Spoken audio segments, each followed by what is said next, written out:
All right, Story Dads fans, get ready because this is a really exciting special episode. I'm recording from my dark office for this bump right now for the beginning of the episode. We recorded this episode a long way back, so I'm recording this at a different time. We've been excited for this episode to come out forever. We have our friend Joseph Thompson, another Novus Global coach, on talking WALL-E. This turned out to be one of my favorite episodes that we've done. And man, this is a deep and Shakespearean archetypal story. I think you guys are going to love it. So thanks for being with us, and welcome to Story Dads.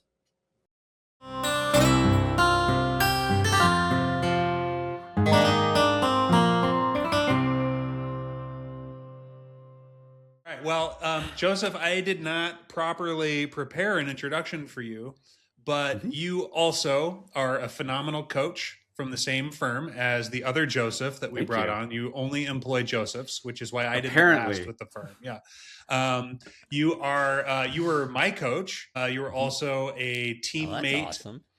And then a collaborator on some projects, and also just a fellow Texan. So that's big points. Right. And Texas then forever.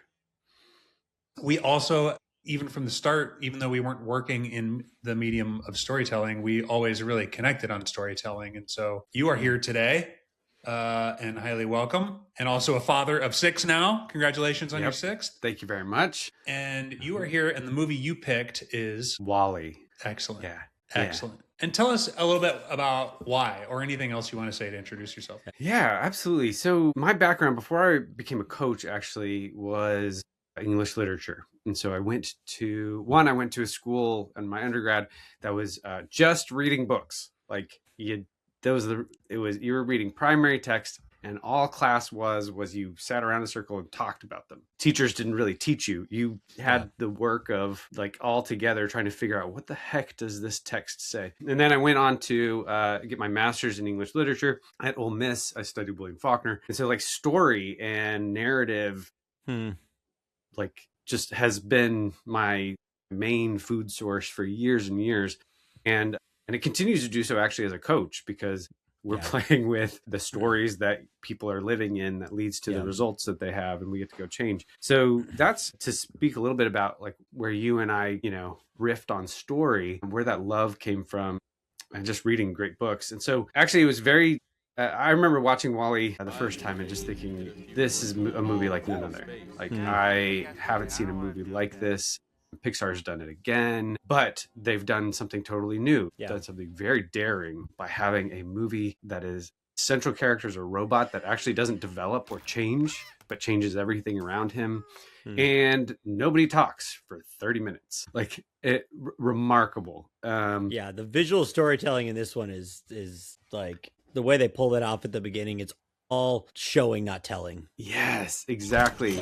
And the little Easter eggs all throughout like are just like brilliantly paced to like, I don't remember being bored, but I mean, like, I imagine that I'm just being tricked into being captivated every single time. So then when actually we had our first kid, I wanted to show her this movie very early on. And it was the one I had a hunch she would really get, mostly because there's no talking, mostly because the exposition is done so well and naturally that you're just kind of observing a thing that's happening, and then the story all of a sudden comes to life. I was right in my hunch with my child, of my oldest, and it became a movie that we watched every day for maybe about, I don't know, 9 months. Like from 1-year-old basically till 2-year-old, she wanted to watch this every single day. And so it's funny, my other kids don't have exactly the same like reaction, but when I talk about it with her again, she's like, yeah, you kind of brainwashed yourself into loving yeah. Sounds like you picked the perfect movie for this podcast too, since so much of the premise is just like you're stuck watching the movie over and over with your kid. Like, let's nerd out and unpack what it means, since we're gonna watch it anyway. So sounds like this was the one on and repeat in your house. I do love, just to like jump right in, I do love you hinted at the fact WALL-E is a catalyst protagonist. He has no arc. Mm-hmm. He is the arc, and he, from like a design sense, him being a yellow square is so important, because yellow in color theory is the one that is like, it's not necessarily good or bad. It's sort of its own entity. Like yellow is always like the color for an uncertain character. So if you go through all the Disney movies and you look for like the characters that have a lot of yellow, usually they're the ones where you are supposed to kind of not know their character right away. Or they're part of a group that you're not supposed to know the nature of that group right away. And then being a square in shape theory, the square is the one that is like consistent and you can count on and is reliable. And what's interesting about WALL-E is that you can rely on him to be like chaotic. And so it's this interesting use of the square with the yellow and with the nature of his character being this like he for being a cube, he colors outside the lines all the time, like figuratively and literally. But then they give him really circular eyes. And so circles are obviously like the friendly one. But the fact that his eyes they are always circles. They're not like Eve's where they can change shape. Mm-hmm. It's like he is always the good guy, and you can rely on him to be an X Factor. Well, and what I love hearing that. I didn't know any of that stuff, but because already there's like those layers of insight, because he's not like the other little yellow boxes, right? So like all the other WALL-Es, you're led to believe are way more reliable. They are going to do their job and not get curious and not start collections and not, get as resourceful and innovative. And yet, guess what? All the other little yellow boxes are also dead. Right. Yeah. There are no other little yellow boxes on Earth anymore. And so it's like, something about that, this character that you don't exactly know something about yet, or it's supposed to be consistent. His inconsistency seems to be his sauce. And then you see that over and over again when he meets all the other robots, right? Who all have directives. And he is this, like you said, a catalyst for all of their awakenings, to the point where you get then, like later on in the movie, you have the big yellow boxes of the WALL-As and they're the big trash collectors. And even they intuit what's going on. Something's off in their directive and they respond to it. And then you have this gorgeous scene where they fly up into the out of the trash chute, and the WALL-As like wave, and it's like, this guy just, all he does is wake people up.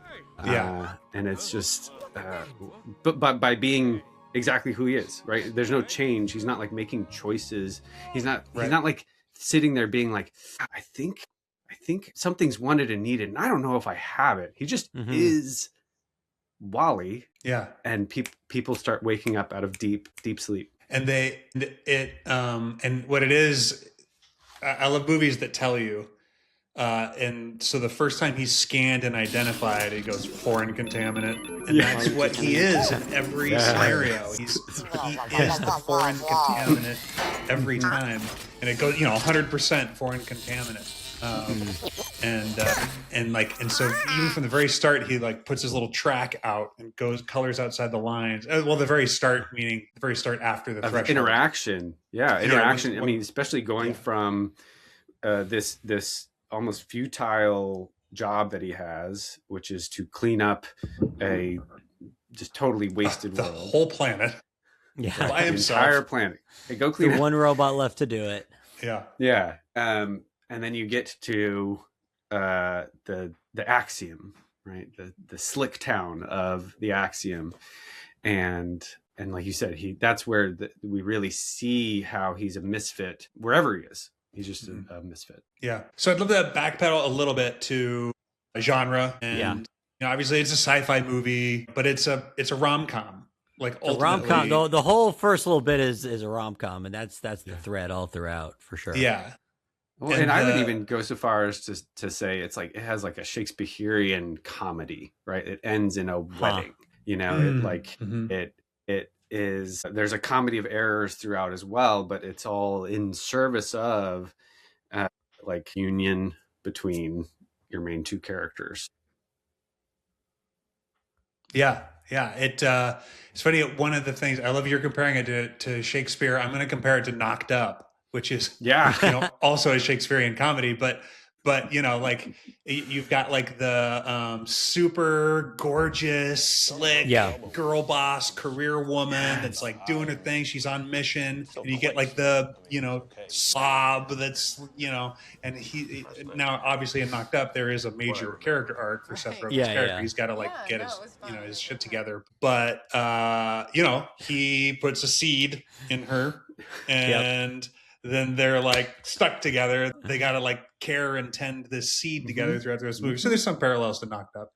But what I love is like the nature of their romance is, whatever, like modernity. Eve's obviously a career woman. Katherine Hagel is obviously a career woman. But like all that aside, the way that WALL-E views Eve, everything in this movie is hyper archetypal. Yeah. He's like the archetypal man, squat, dirty, plays in the dirt. He like goes to his union job and like tinkers in the garage. He's the get her done guy. He's get her done, and he collects all this stuff. He's a workman. He wakes up in the morning. He goes out. He does his thing. He's got his little lunch pail that he comes home with. Yeah. And then she literally descends out of heaven. And is that right? So this like angelic thing, she floats like a feather. And like, right. And she's just magnificent. And she could care less that he exists. Right. And he's just connected, and he's just of her like transcendent, quality. And so it's got this like archetypal, this is how every boy feels about his crush, or every man feels about the woman that he's, gonna, please God, let her accept me, and let her not blast me with her, her blaster. And so they physicalize the metaphor, but like a woman that you are absolutely infatuated with can annihilate you as easily as Eve can 100%. With that blaster. And so all of these things about romance are archetypified in this movie with the nature of these characters and their relationship. Yeah. I would even say like you're going as far back as this is a Paradise Lost, right? And Paradise Regained, and because we're talking about Eve, right? The mother of all the living, and so it is this like this Adam Eve story, or new Adam, new Eve is happening, and you see it even extend to the way that new romance blossoms because of them. And well, because so you see Mary, the names in this are starking, like they mean a lot, but so it starts with these two characters coming together, and it's just a normal relationship happening in this very archetypal way, and out of that it saves the world. It brings all of humanity back to itself. It's not lost on me that the most human characters in this are the robots. Yes. I think there's a very interesting, like, in the age of dawning AI, like, what does that mean that the robots have the most humanity and soul of any character in this by far, both for good and for evil? Yeah.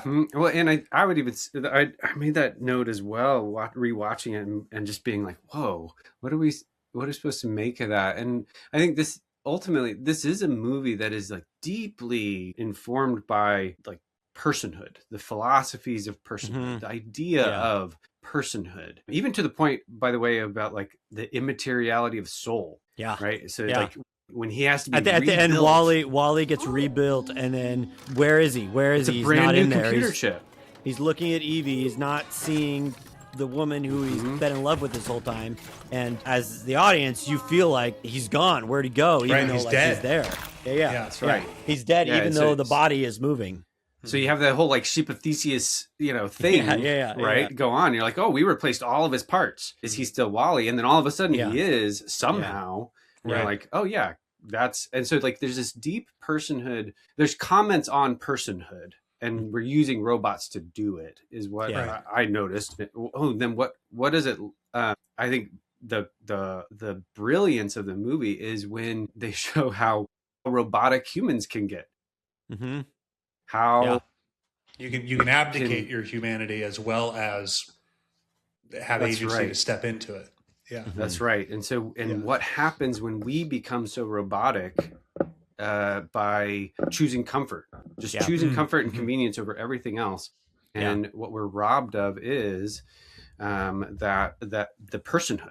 We're robbed of our personhood. Well, and that's the captain's journey. Is he's the first one who discovers his sense of agency that he has over just like everything that's thrown at him. Like, wait, I actually have some decisions I can make here, and I can kind of override the programming and just telling me what to do this whole time. And that's the start of the humans regaining their humanity. And what I noticed, I love actually, Micah, I didn't really quite connect that. This like, oh yeah, WALL-E plants a seed into Eve, right? And actually how like that bears so much fruit in people, but one of the things I did take note of was how Captain McRae, which was this was the first time on rewatching I even paid attention to his name. Yeah. I was just like, the captain. But he kind of goes through all of the stages of human development. Like he kind of wakes up as a baby, being taken care of by the robots and not being able to dress himself. And you see his like education stage, right, where he's like learning about Earth and he's like really eating all that up. And then you see this like teenage rebellion stage and he's like, no, Otto, like you can't tell me what to do, into like full maturity where you see like that moral imperative where like things click and he says we have to go back, and then becomes the captain that's needed to actually like take ownership again of the ship. Really. I was in that moment where he said, I grabbed the quote where he Otto is like, I'll do it, and he goes, you know what, I should do it myself. And it's like that's like the motto for mankind, for humanity, and you know what, I should do it myself. And that's like it, and that little tip. And I think where is that? Because that's after we catch him. He's doing his little play with the thing landing, right? And when he's narrating his dialogue and his little pretend of the ship landing, what he's narrating is, but he's like, no, I did it for all of you. Like, so what he's pretending to do is servant leadership. Yeah. And so he's playing his way into servant leadership, whereas Otto represents this dominating control leadership. And regardless of whether Otto thinks he's doing it for the right reasons or not, it's that picture of authority where authority forgets why it was put there in the first place. You're put there to serve and to steward. And Otto has turned into, no, I'm here for control. And in fact, my role as controller is so important that I will jeopardize humanity. Like when he's tilting the ship and the babies are going to die. I mean, that's pretty dire. Like he's about to kill all these babies under this furniture for the sake of maintaining control, because, in this, he's a robot. And so you can't really hate him for it, but it's got that, how we can see that in, hierarchies throughout history of once a hierarchy becomes inhuman and it's more bent on control than it is on service in leadership. Yeah. Well, in robot terms, it's what's the directive that gets prioritized. So that's what they say, control this is the thing that needs to happen above all else. And if humanity and getting back home, all those things are expendable at this, because this is the thing that's been placed at the top of the hierarchy. And this is really where the moral issue lies, is what's that thing that's going to be at the top? What's the ultimate good that everything else serves it? And if it's control, it's going to be destructive. So what do you guys think the directive is with WALL-E and Eve, and how that negotiates? Because they're also committed to directive. Theirs feels more liquid, because if the movie is all about WALL-E and Eve, and the rest of the plot is secondary, then like how does the directive for WALL-E and Eve like factor into that? Well, I would say, I mean, you bringing up servant leadership is exactly on point as it's not accidental. And because WALL-E, as soon as he understands Eve's directive, now wants her to accomplish it. And so like his new directive is just out of love for her, is to like will her good, which is like willing what she can accomplish, what she's supposed to accomplish. So let's go get the plant together, and I'm gonna help and do anything I can to help you get this plant where it needs to go, even to the point of sacrificing myself to get that plant into the holodetector, and which he does. And so there's that sacrificial love for the good of Eve, which is the good of everybody else. As the movie's training you. And so there's, and then she gets to see a new aspect of directiveness when, like, her directive is just to get the plant, get it back to the ship, until it's all of a sudden like widens to this larger story that she can now participate in. I mean, when I think about the characters of WALL-E and Eve, it's like they have what the characters' initial directives are at the beginning, but if I look at their story, the masculine, feminine archetype coming together in this kind of romantic comedy, Shakespearean comedy that we've unpacked here, if that's the primary driving force, I guess maybe I'm thinking about your question a little different, Micah, but like, if that's the directive that drives the story, when the masculine and feminine comes together, can learn to integrate, can learn to bring out the best in each other, the ripple effects you see is it starts inspiring the other robots. It starts inspiring the humans to get back to their original purpose. But it's not that their romance is at the expense of everything else. It's their romance is in service of everything else, is for the betterment of everything. It's not just for them and their pleasurable hedonistic thing where they go off and do it. That wouldn't fit the story at all. It's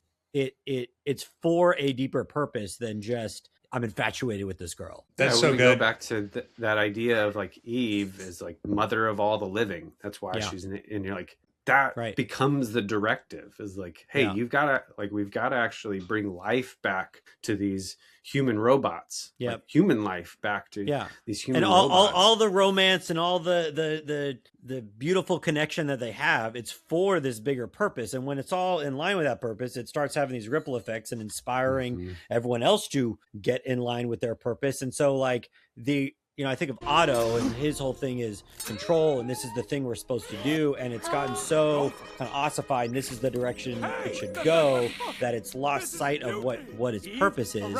But control has a purpose. We need to keep the ship upright in the direction it should go, and keep everything not totally falling apart. But it's lost its purpose, and I think that the point of their romance story is to kind of remind everyone of what this whole journey of existence is for. Well, and I also love that because and this is, as you get older, you get asked to like mentor people, and you go, since when am I at the point of life where I have anything to share with somebody? But, my wife and I had been asked to sort of, do some pre-marriage counseling with some people. And, every so you talk to someone younger and they're talking about marriage or relationships and everything. And one of the great misnomers, I think, that's like just a cultural misstep, is this idea that the point of marriage is to be happy. Like, and it's just not. Hey everyone, quick break from the show to give you a reminder to like, comment, subscribe. I hope you love what you're hearing. And if you do, leave a comment, let us know. And if you don't, also leave a comment, let us know. Like, share, all the things. Back to the show. And so in terms of WALL-E and the movie, like the movie could have decided, no, it really is just about WALL-E and Eve being happy together and like screw the ship, because all that matters is their happiness, their mutual fulfillment. Yeah, it could have been we find love in the midst of this wasteland as long as we're together and nothing else matters. Yeah, and look, dude, those movies are fun. Like that's cool. Like, a lot of the rom-coms and like John Hughes stuff is really about like, it's our love and burn the consequences. And it's like, okay, that's great. But also, there's a world to perpetuate. And if people don't perpetuate it, then there won't be any more people. And then there won't necessarily be any more world. Right. And so it's also not even close to as inspiring and as uplifting and as everything else. It's like our love is just the only thing it is fun. Yeah. Right. Yeah. It's just fun, and fun's great, especially when you're a kid. But the fact that there is a directive, there is a higher purpose, and that Eve does not accomplish her directive until she's willing to devote herself mutually to WALL-E, because he's devoted himself to her. So they get this mutual devotion. And then in that mutuality, then it's like, oh, well, now the directives like has new meaning. It's not just the execution of a task.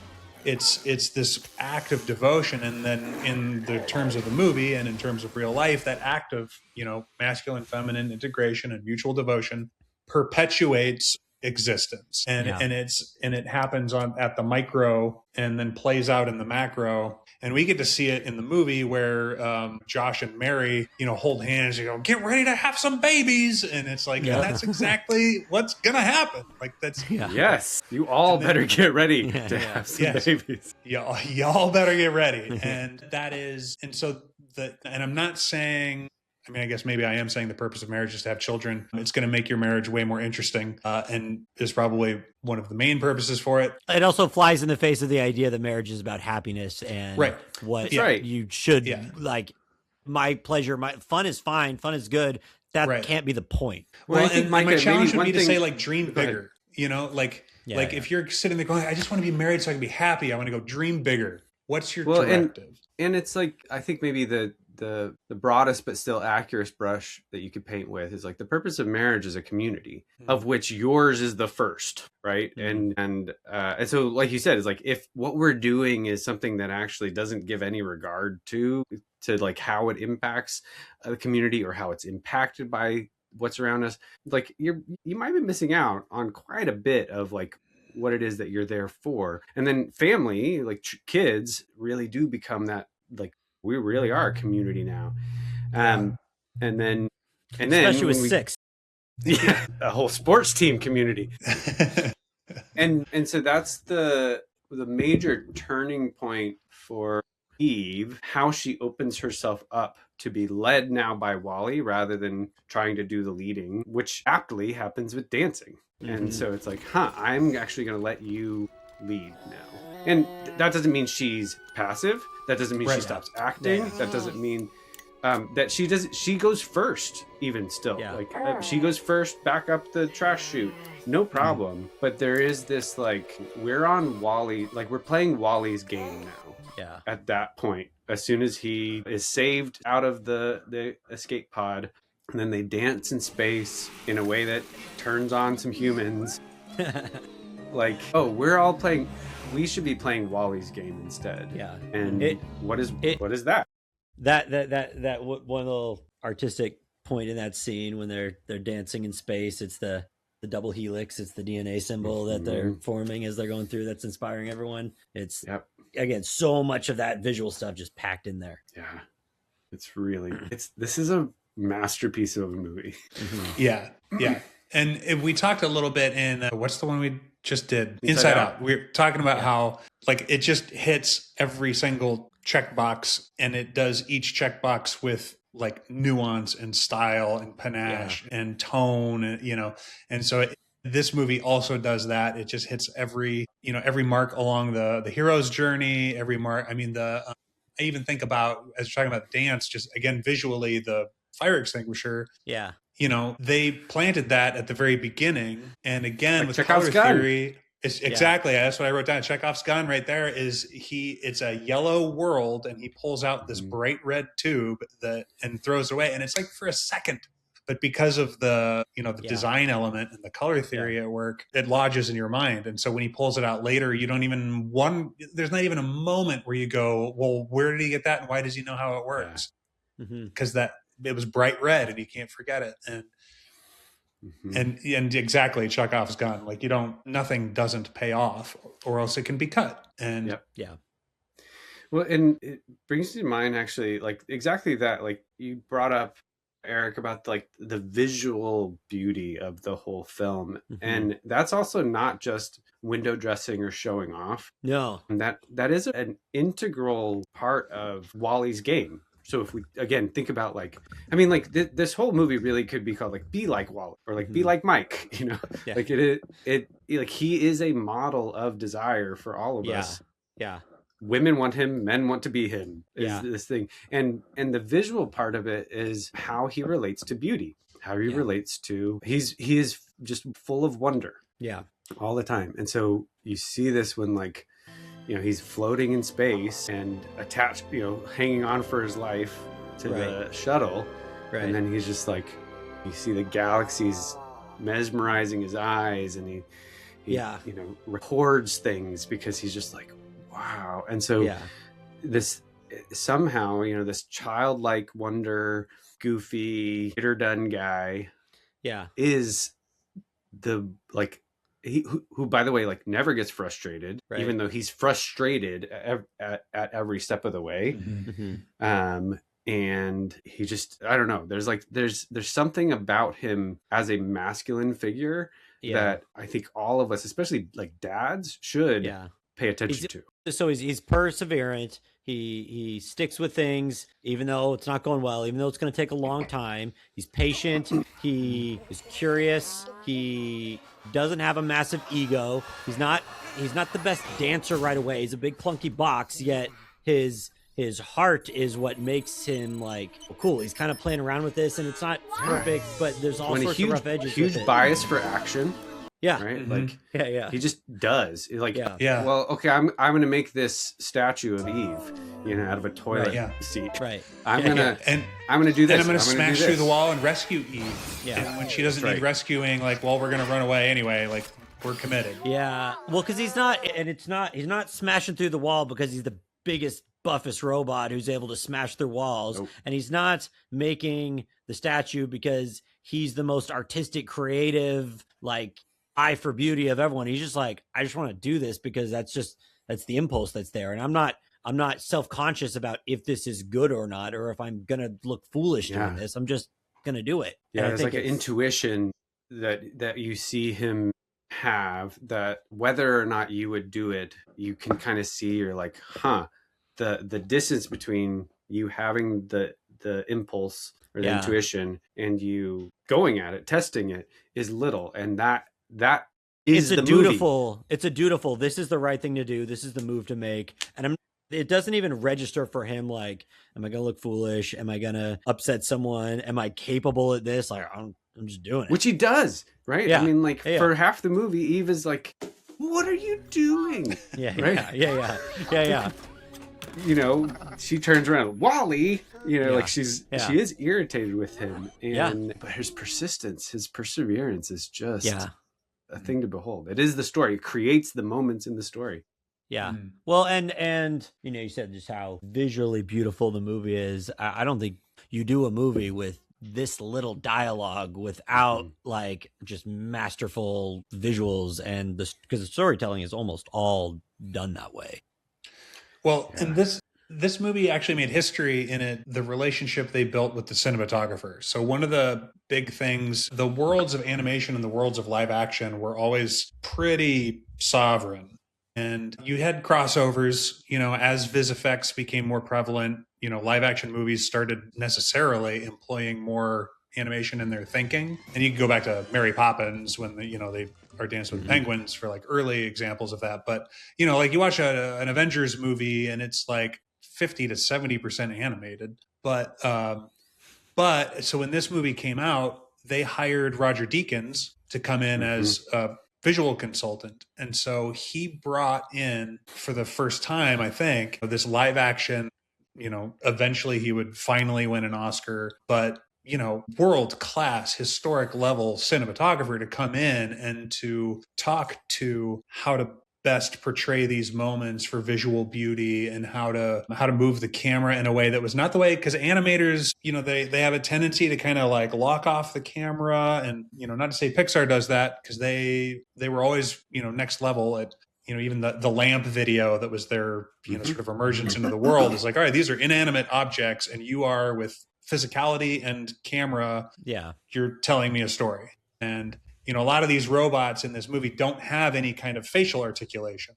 They're very static forms, much like the lamps, and yet you're able to glean all kinds of humanity from them. And some of that is how amazing Pixar animators are. But some of it is that, you know, Deakins and whoever, you know, was their shot director know how to like a slow push in or a slow pull out or a boom down or whatever. And so when Deakins came in and did this, he kind of kicked the ball, you know, for now, all animated features since this one have been going, all right, let's cinematic language, like let's bring in a cinematographer. Let's, you know, and it's how I got into animation. Was an animated movie said like, yes, it's animated. We want live action storyboard artists to come in so that we have that's fascinating. We have the cinematic eye looking at all of this action. And so anyway. So when you bring up Deacons, and then it connected a dot to something I noticed in this last rewatch too, which is the Blade Runner-esque quality of the Axiom. Like when you first go in, and it's just ads everywhere, right? But it's supposed to be, but it's like white light. It is bright, and so there's this idea that this is paradise. This is exactly what you want. But if you have this like cinematic knowledge, and you're like, hang on, I've been told that this is a dystopia. Then all of a sudden you can like see this as a hellscape, and then immediately like then Captain gets to like change the afternoon to morning, and you're like, oh, this is wrong. This is totally wrong. And it reminds me, one thing we haven't talked about too much is the use of the Hello Dolly. Oh, the musicals. Yeah. But the very beginning, the opening song is about this difference between Hicktown and Slicktown, and like put on your sun. Like there's a lot of world out there, and it sets up that dichotomy of like, okay, which one's Hicktown and which one's Slicktown, and so there's even this idea of like the blue collar-esque WALL-E. Yeah. What does he find when he goes to Slicktown? Yeah. And it's like, they all want, like, it's you, man. Like you actually have it in you. And so again, just layers of intentionality all throughout here to really land home this, like, hey, even if it is quote unquote Hicktown, it's yours. Like, and you can take ownership of it. And when you do, like WALL-E does, it is world saving. Well, when that inspires all of Slicktown to get up and do the same and realize that's kind of the whole point of this, which you've had all along, but everyone else has forgotten about that. Yeah. That's the thing that revives humanity. That's right.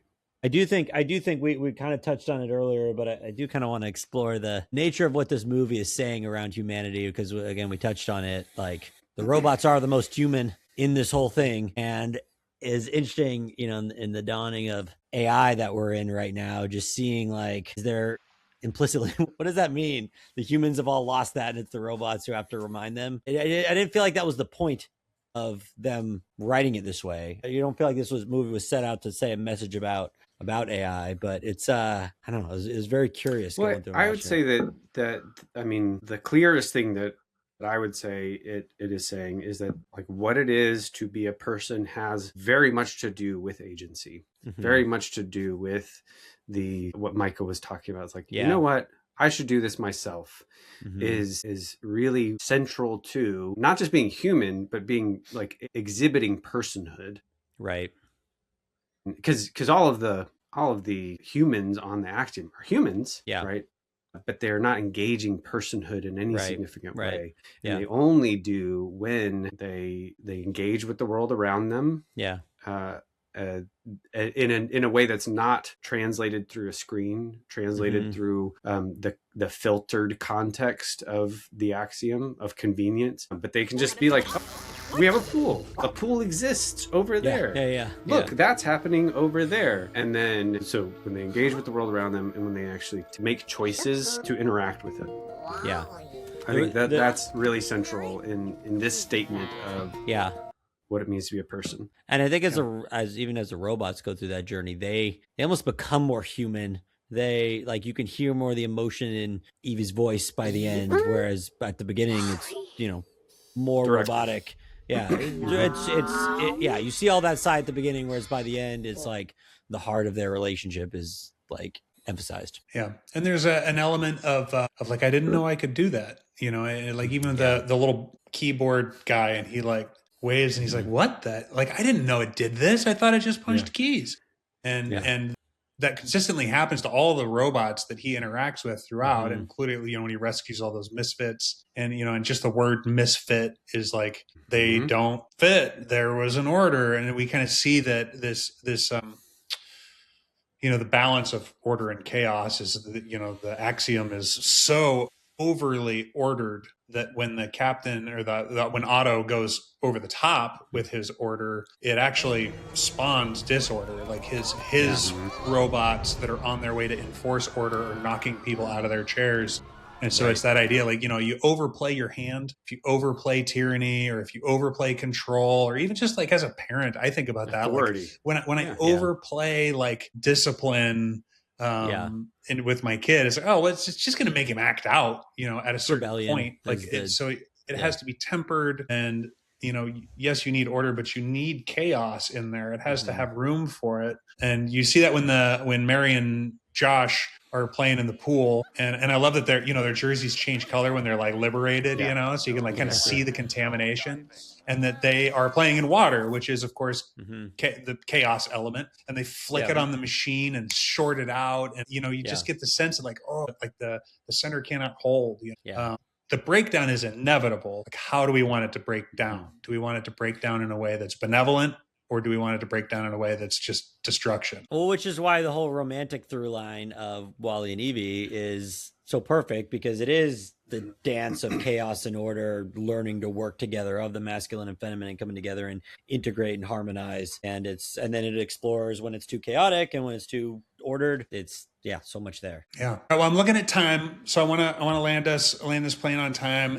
And as far as villain comeuppance goes, which we hit it every time, I think this one, like, Otto just loses, and that's there's two really great, I think, villain comeuppance. One is Gopher, right? So that's the benign little Gopher robot that is just doing Otto's bidding, because Otto's stuck. Otto's really go too far, but Gopher can go, and you think that he's just an errand boy until all of a sudden he gets like. You're like, whoa, this is, and he becomes a casualty. And there's a great, just like little visual gag, because you've seen, like you said, the pool. Yeah. You've electrocuted one robot. And so you see him like with the trajectory toward the pool, and you're just like, he's going to land in the pool. And then he lands right next to it and just crashes. And you're like, that's a brilliant takedown. And by the way, like, there are like the Chaplin-esque silent comedy gags are throughout, and that's one of them, right? You're like, and they're phenomenal. There's a slight misdirection, and it lands every time. And then, I mean, I actually think that the auto takedown is great, the villain takedown, because it's as easy as flipping a switch. That's it. It is as easy as flipping a switch, and they disempower themselves to even do that until, and so it was like, you could have just. It's like the panel is like it's not like even locked. You just open it and touch but how much, but we're like wrapped in that struggle. Like everybody's cheering on to do. And I think there's something really beautiful about that, as pathetic as it is. And to be like, we got to start somewhere. Like, you got to fight the battle that's yours. And don't you find that, like, with your clients, or even like with yourself, where you go like, man, I've been making, all I had to do is like the Bob Newhart thing is like, just stop it. And it's really all I had to do. And I had built it up to where it was this titanic, duel. And then it turns out like, oh, I just had to decide the whole time. And the longer you put off deciding, the bigger that enemy seems to be. So that's, brilliant. The Novus Global, your life is turning out exactly the way you want it. It's if you just decide it's time to flip that switch and not be on autopilot anymore and find your humanity, like it was there the whole time. I do think Otto myself. Yeah, right. Yeah. Well, and I mean, here's the other thing that I think we all know, at least all the adults know as they watch and they cheer along as well, is like, cool, you took over the ship and now you're back home. Oh my gosh. The work has only just begun. Yeah. Wow. But it had to start there. It had to start. Yeah. And it has to start romantically. It has to start like from the ideal. I think that's the other piece. Like, he's thinking pizza plants, and you're like, well, and this is where I actually think there's this great endorsement of that way of thinking, which is necessary, by the way. We need ideals. We need like the ignorance and the naivety to begin such massive projects, and we need it to be like kind of not realistic. And so then what you see from that moment on actually is like the art history, right? That's one of the great things about WALL-E is the end credits. And it's like this re-envisioning of art history from cave paintings to impressionists. And you're like, those are ideals. Yeah. Those are stories we chose to tell that ignored a bunch of the hard, that ignored a bunch of the reality of it. And in doing so, gave us something to repeat again or pursue ourselves. That's so good. No, that is good. One last note I wanted to throw in on Otto too. I was thinking about the symbolism of that character, of the head robotic AI. Like because he's only there and he's only operating off those directives of control because that's what's been programmed into him from, let's say, centuries of just human laziness, human everything. He's kind of the embodiment of all of like just operating on autopilot, right? And this is now the master control thing of just shut your brain off and do what the machines are telling you. And where the villain comeuppance happens is in just like I said, flipping the switch and deciding like, all right, we're not going to do that. And it resists. It pushes back on you when you decide to try to turn it off. And you know what, I'm actually going to do this. You're going to have all sorts of internal psychological instincts. Our brains like what they're used to. And what do you mean I'm not just going to like sleep in as long as I want and have to get up early and go to work and farm and get out there? That's uncomfortable. So he's pushing all the robots, all the instincts within you push back on trying to make the tough changes that are there. But once that switch happens and you start, it doesn't just happen all at once, but you start going in that other direction, that's where that impulse that he represents just kind of fades. Yeah. Yeah. And thank goodness. Fun, guys. Yeah. All right. Well, shameless plug, go check out Novus Global. Go check out, it's novus.global, right? Can't forget it, novus.global. Go check it out if you're interested in becoming like the captain and right. Embodying some of what WALL-E embodies and that spark. And then also, like, comment, well, actually, subscribe. one more thing on Micah to put a little bit more on the Novus Global plug there. What you guys are especially good at is pulling out like what the best in each person that's already there, that they already have in them. I've worked with a Novus coach for like several years. My practice is further on than I ever would have been at the stage if not for having did that. And it takes a bit of a jump, but I think it's for anyone that's looking to like level up whatever the thing you're doing, whether that's personal or expand to something else. Like if you're at a precipice of like needing something different, I'm just saying, speaking from personal experience, like you guys do a good job of meeting each person where they're at and just help pushing them down the field of wherever they need to go. So it's finding which flip to switch. Yeah, exactly. Yep. That's right. So definitely worth checking out. And we love the crew over at Novus. Thank you so much. It's been a blast. I could talk about this for probably 2 more hours. Yeah. Now I just want to go watch it again. Thank you guys so much for what you do. And it was a pleasure to be here. Yeah, this was a blast. Thanks for being on, Joseph. We should have you back to get into one of the other things that I can had to rewatch a million times too. There you go. All right, Joseph, I know you got time to get out of here. Go save some souls like WALL-E. Go do it. See you. All right, take care. Bye. All right. That was Joseph Thompson. He's fantastic. That was WALL-E. We're wrapped up. And what are we doing next time? We got to make up. We got to do. We're behind on Finding Nemo. Finding Nemo. That's right. Finding Nemo was the one that my son watched over and over. And I still love it as well.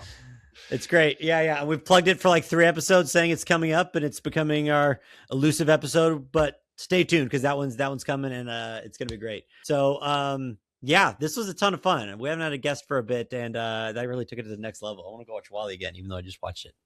I know. Yeah. All right. And that was WALL-E. I hope that it blew your mind and you're viewing stories and watching these stories with your children in new ways that you hadn't before, and hope it's enriching for your life. And if it is, go like, comment, subscribe, share it with everyone, do all the things, like us on social media, and stay tuned next week as we discuss, either Tangled or The Incredibles. So keep joining us. Thanks for being along for the ride. Bye, everyone.